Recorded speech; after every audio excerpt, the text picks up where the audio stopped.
You gotta have. En el nombre de Allah, el benéfico y misericordioso. In the name of Allah, the beneficent, the merciful. And then one of the things also that we recognize down in Central America are the pyramids. That's right. That also link.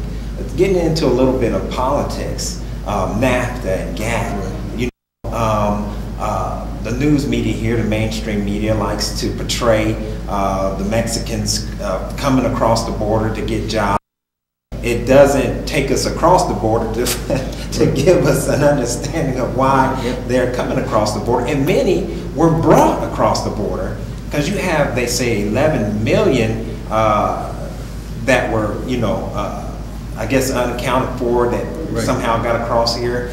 Can you talk a little bit about how NAFTA and GATT and how this whole thing undercut the Mexican farmer and all of that? Well, you know, and it's not by accident. It was planned.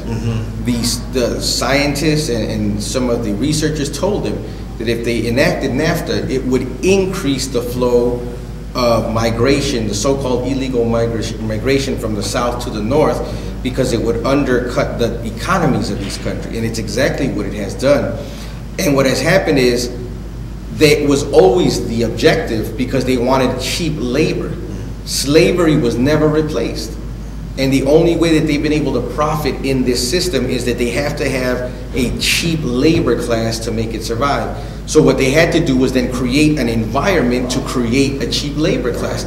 Because black people were now beginning to get into unions, and Italians and other immigrants had already done this. They weren't allowing themselves to be used that way.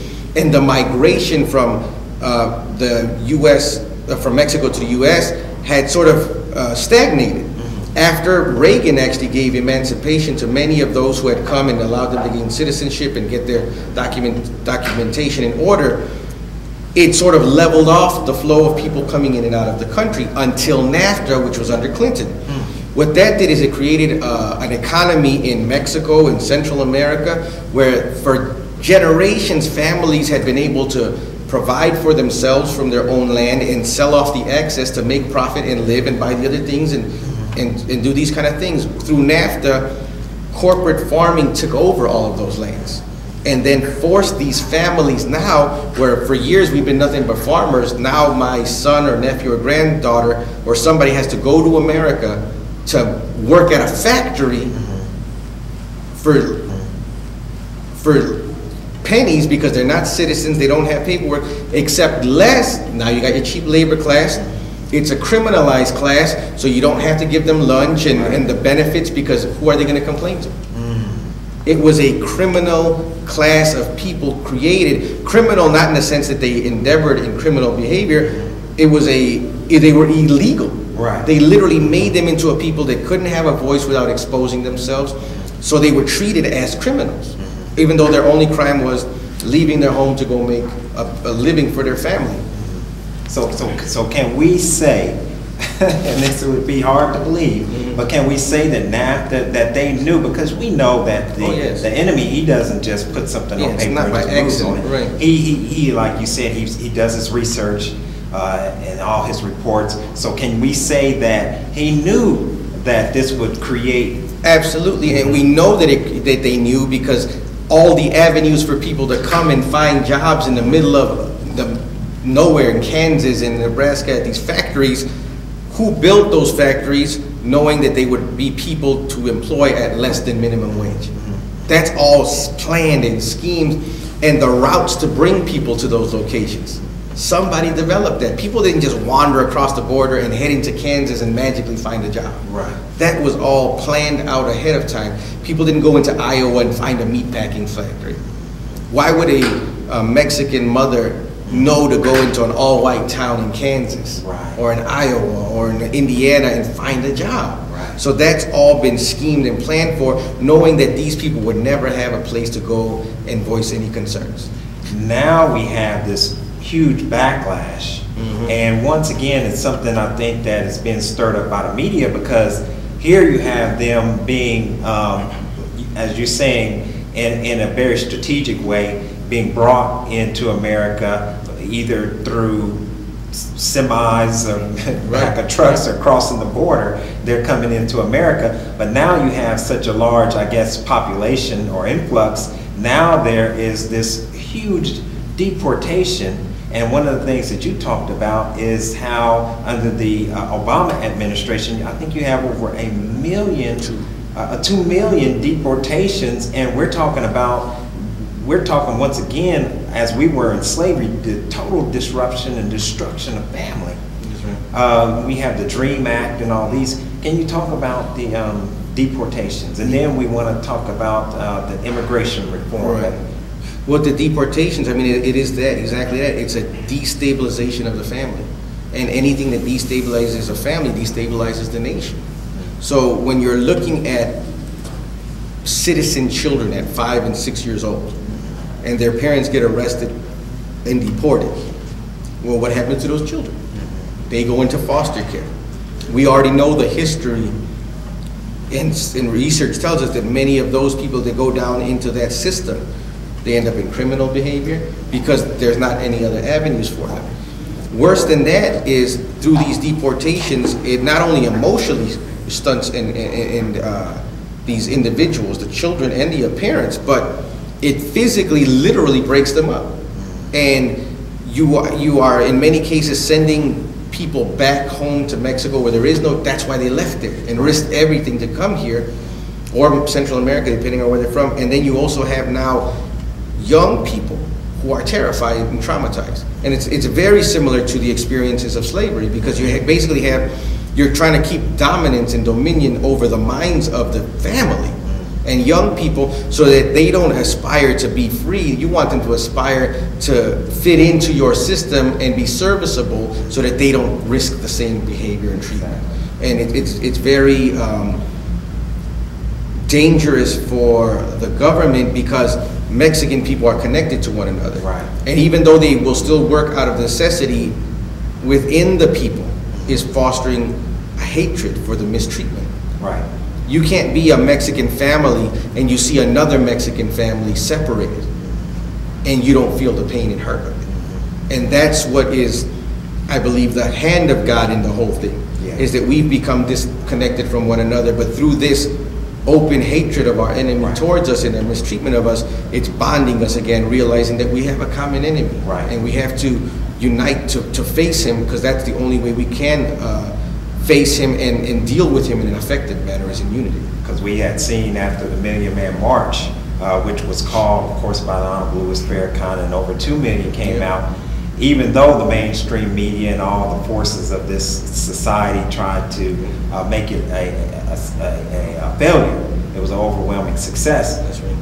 And then you had the Hispanic community, which there was no call. Right. It was just, as you were saying, to protest.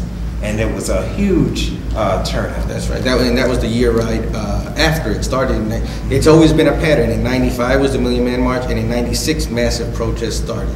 In '05, the Honorable Minister Louis Farrakhan called for a Millions More movement. And in '06, it was massive. Unheard of numbers. 1 million people in Los Angeles, almost 1 million people in Chicago, all over the country. Right. And there was no leader that called for these marches.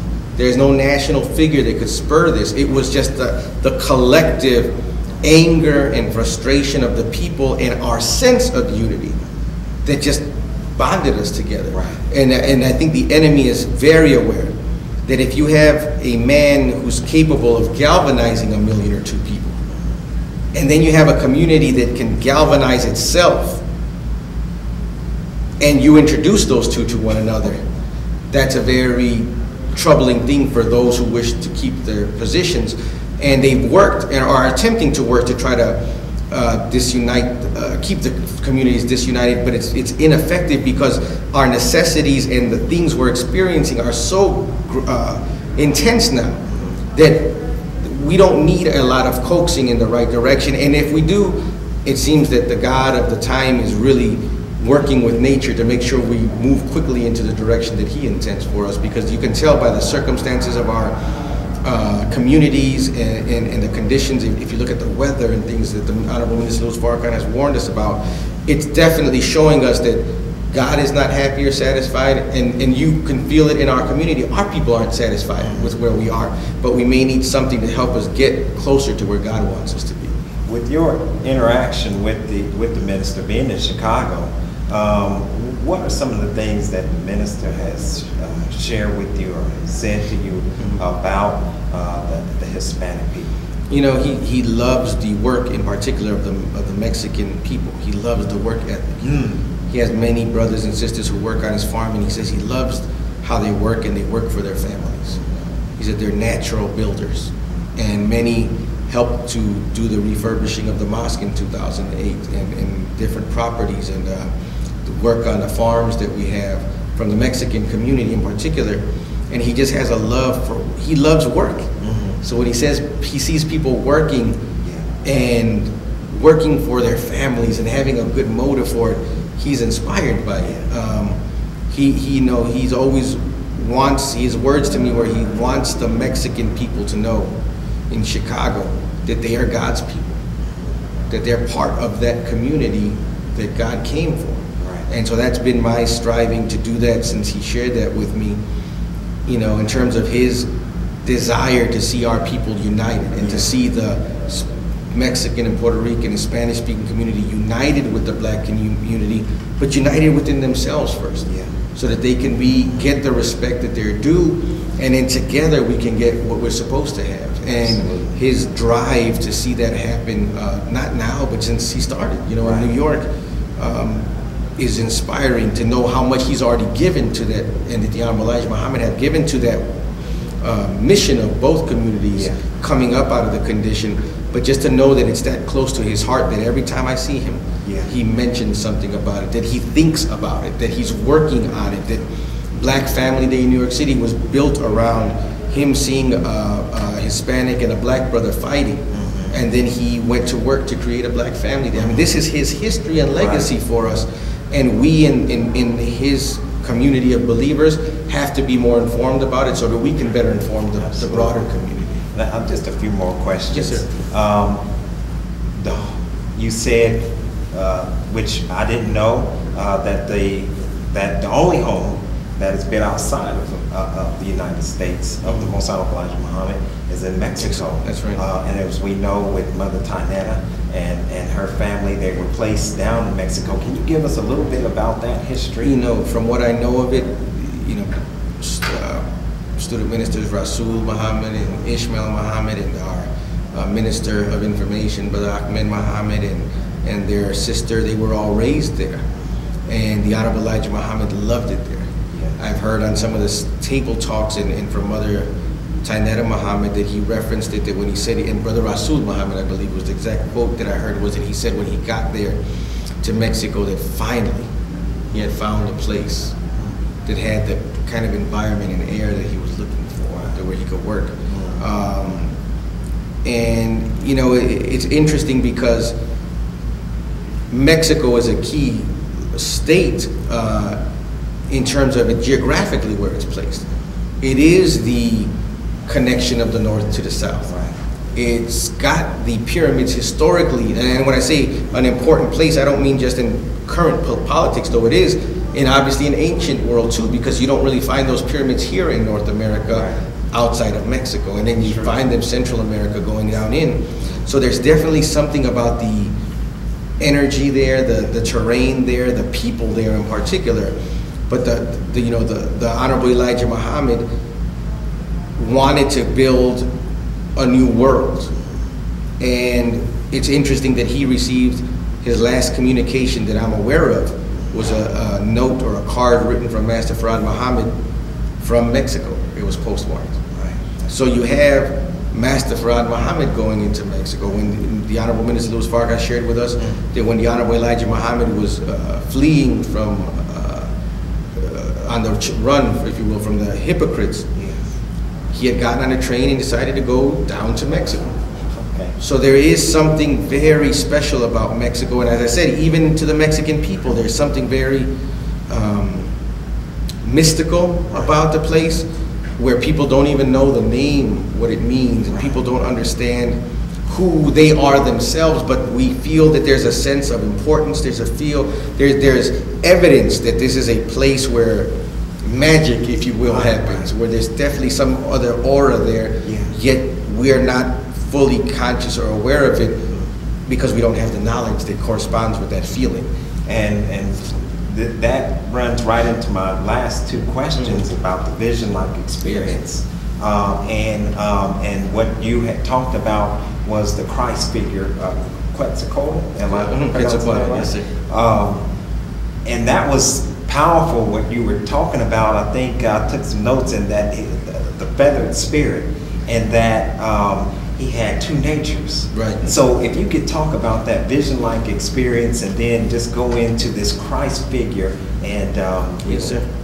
You know, the minister had his experience where he was taken to the wheel in Mexico, in Tepoztlan is the name of this area, where there is a mountain, and on the mountain there is a pyramid that is dedicated to Quetzalcoatl, which is the feathered serpent.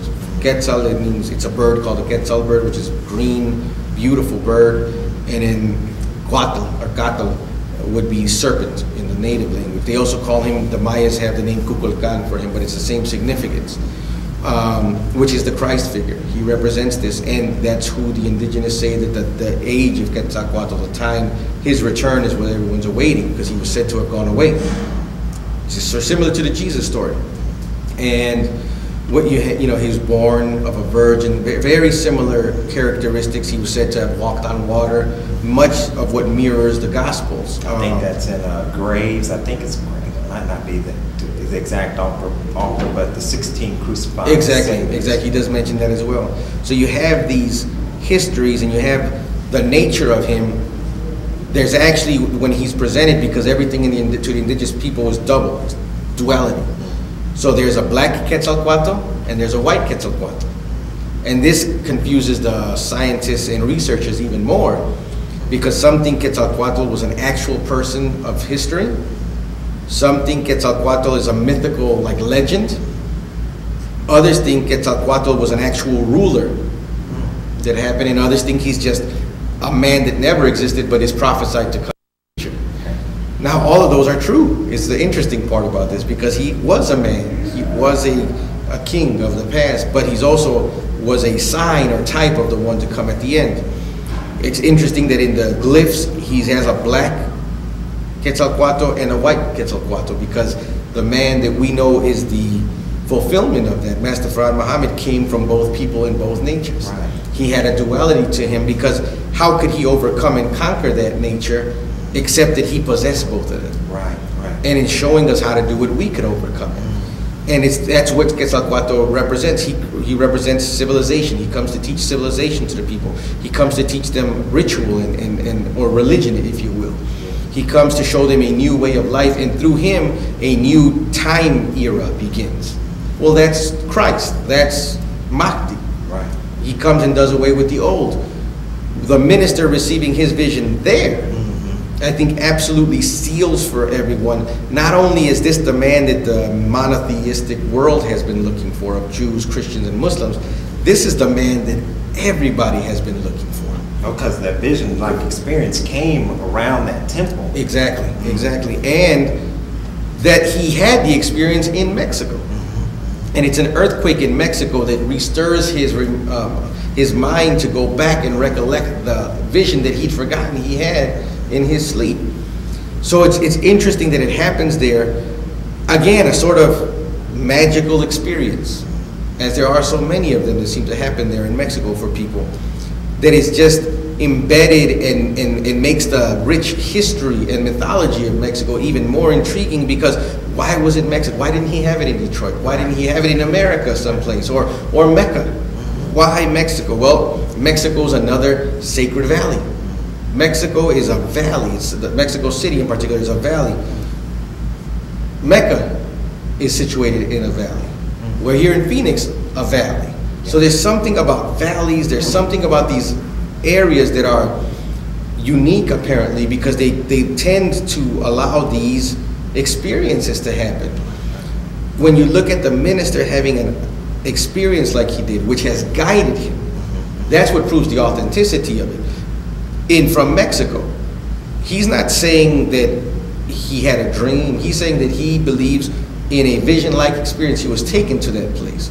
Well, why is it from Mexico? Again, in an area where they experience so much of these wheels phenomena.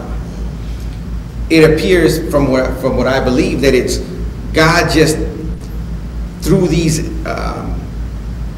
not examples, through these experiences, he's allowing for all of these other things about UFOs or ovnis or wheels as we call them. Right. This out-of-body type of experience, this argument on whether the Honorable Elijah Muhammad is alive or not, he's resolving all of it in one experience. Yeah. Was the temple built for the man Quetzalcoatl? Why did it happen right by that mountain? Why would it happen? All of it there. It's a synergy of every single thing that there's doubt and question about, and he seals it up in one experience. And then the proof of it is not the experience, but what he does after the experience, which verifies then that this is authentic. And being in Mexico, where our people are fascinated with that kind of activity, phenomenon, draws the attention of the minister. He's gotten worldwide acclaim, and in particular in Latin America, from his willingness to speak about his experience on the wheel. That has fascinated many people from Latin America, because so many have had experiences with wheels. Right. And it's not seen as something as taboo. Many people believe that because they've seen them and witnessed them. But nobody of the level of a Minister Farrakhan with the worldwide appeal and recognition was willing to really go on record and put themselves out there. Not just say, yeah, I believe in these things, but I know who's on them. Matter of fact, I was on one. And it has made him a sort of folk hero to the UFOologists, and as well as to the people in Latin America who get ridiculed so much for saying, I saw this. Right. And, you know, and on top of that, then you layer that with his work. He's doing the work of reconciling the black and the white, the upright and the bestial nature of man. He's fulfilling all of that based on that experience. So I think it's not by accident that it's where the Honorable Elijah Muhammad went.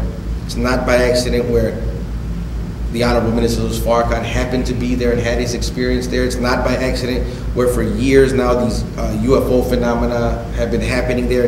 It's not by accident that it's where a black man from America would go into Mexico and there have an experience that helps him in uniting the two people together by what seems very peculiar circumstances, but it seems that God tends to work that way most often if you read the scripture. So I'm not sure if I fully answered that question, but to the best that I understood it, I think that's the value in that experience, in the figure, in the man that is, we believe, Quetzalcoatl, making himself known to his servant to make it known to the rest of us. That was powerful. I guess, you know, to end it all, you know, because you've just spoken about 2 hours, and as you know, we had a very full day yesterday, which was beautiful because of the spirit of the believers here in Arizona.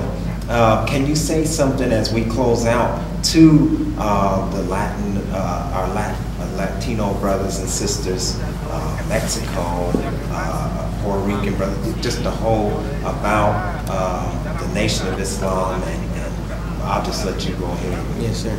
I mean, I would say that, you know, that to our brothers and sisters that are from Latin America, or what's referred to as Latin American in the Caribbean, all of the issues that we face in our community, God has already raised up an answer for that if we would accept it.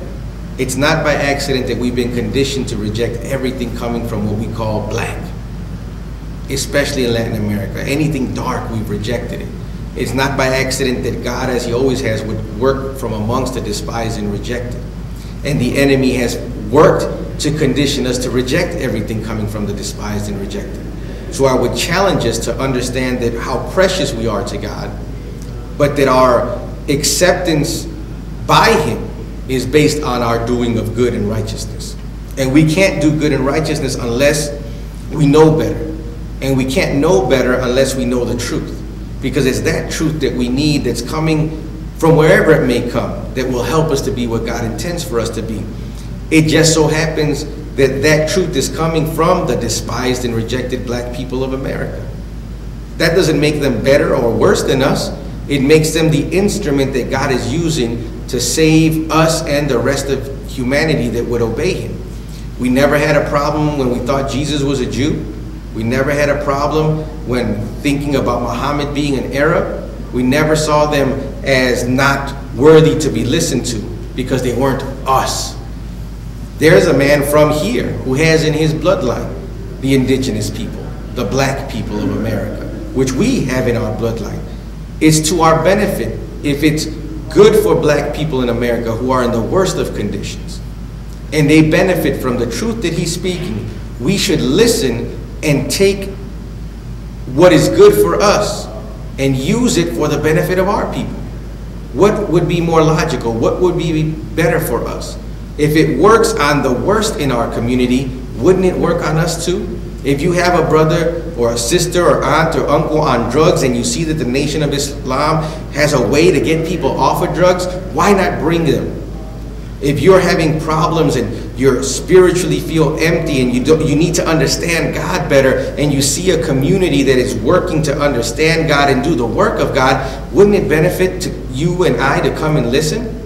And I'm telling you that you'll be surprised that the black Muslims is not what the media has told you to be. Just like our communities aren't what the media portrays us to be, why would we take our enemy media's perspective on somebody when we know they lie about us? So I would encourage us to hear for ourselves the message of the Honorable Elijah Muhammad, which is designed not only for black people in America, but the black communities, which are the darker people of Mexico, Puerto Rico. And when I say the darker people, it doesn't mean that we're gonna all be dark skinned. It means that we originate from the darker people and the aboriginal of the people of the planet. We all have that in our bloodline. We're disconnected from that, and that's why we're suffering. And what I would invite us to do is go hear Minister Farrakhan for yourself.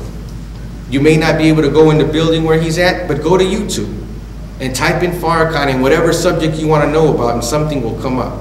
And you listen to it, and you tell me if he doesn't make sense. And if he does make sense, listen.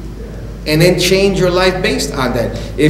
And test it for yourself. And if you can come back and say, well, that didn't work, okay, then maybe you're onto something. But I know you won't say that because it's absolutely 100% foolproof.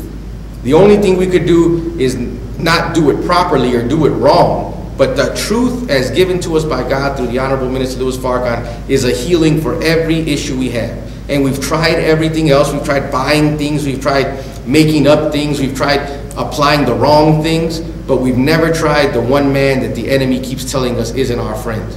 That he's an enemy to us and hates white people and hates everyone who's not black. All of it is lies. You and I have been kept from him because they fear what he will cause in us, which is a change for the better, and us removing the shackles mentally and then physically from us and being what God intended for us to be, which no longer allows us to be subservient to them. Puerto Rico can't be a slave. Mexico can't be a slave. Central America can't be a slave if we know the truth and hold on to the truth. If we unite based on that truth and work together based on that unity. They keep themselves in power by keeping us divided, ignorant, and away from the speaker of truth and the champion of truth, the Honorable Minister Louis Farrakhan. So it doesn't hurt you anything, it doesn't cost you anything. Go look him up for yourself and listen for yourself, and you'll be surprised that it's exactly what you've been looking for all the days that you've been on the planet. If you all will be just patient just for a few more seconds, can you say something to our brothers and sisters in their language? Oh, sure. Yes, sir, and that'll be all that I ask. Okay.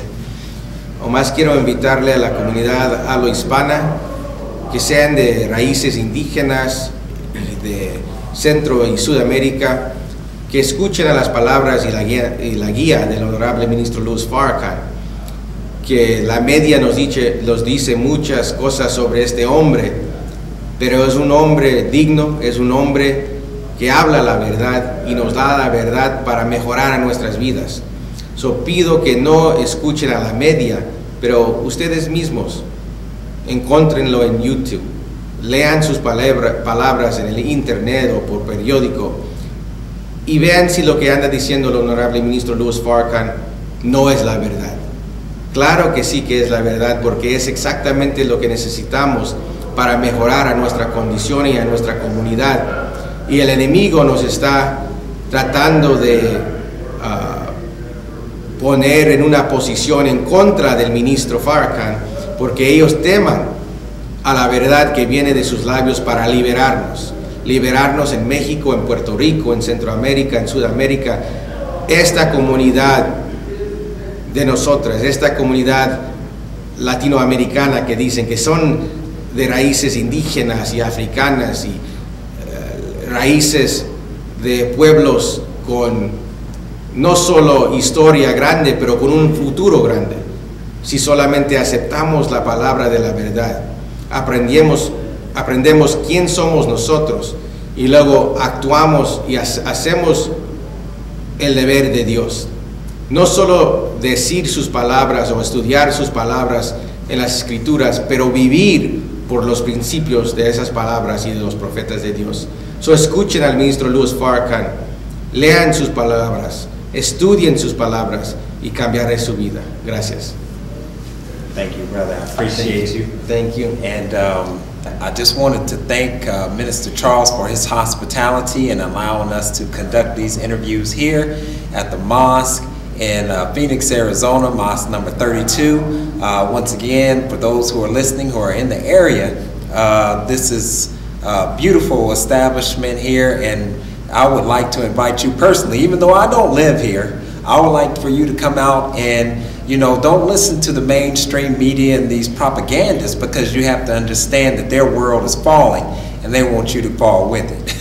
That's the simple truth. So I invite you to come and hear the truth for yourself. And as Student Minister Abel says, that, you know, if there's some way that it doesn't work for you, which could only be that we are using it or applying it improperly, that you try it out for yourself at least, and then you can say that it doesn't work for you. With that, I would like to greet you as I came before you in the greeting words of peace and prosperity of Assalamu Alaikum. May God continue to bless you and your family with the light of truth and understanding. You gotta have knowledge for life. You gotta have knowledge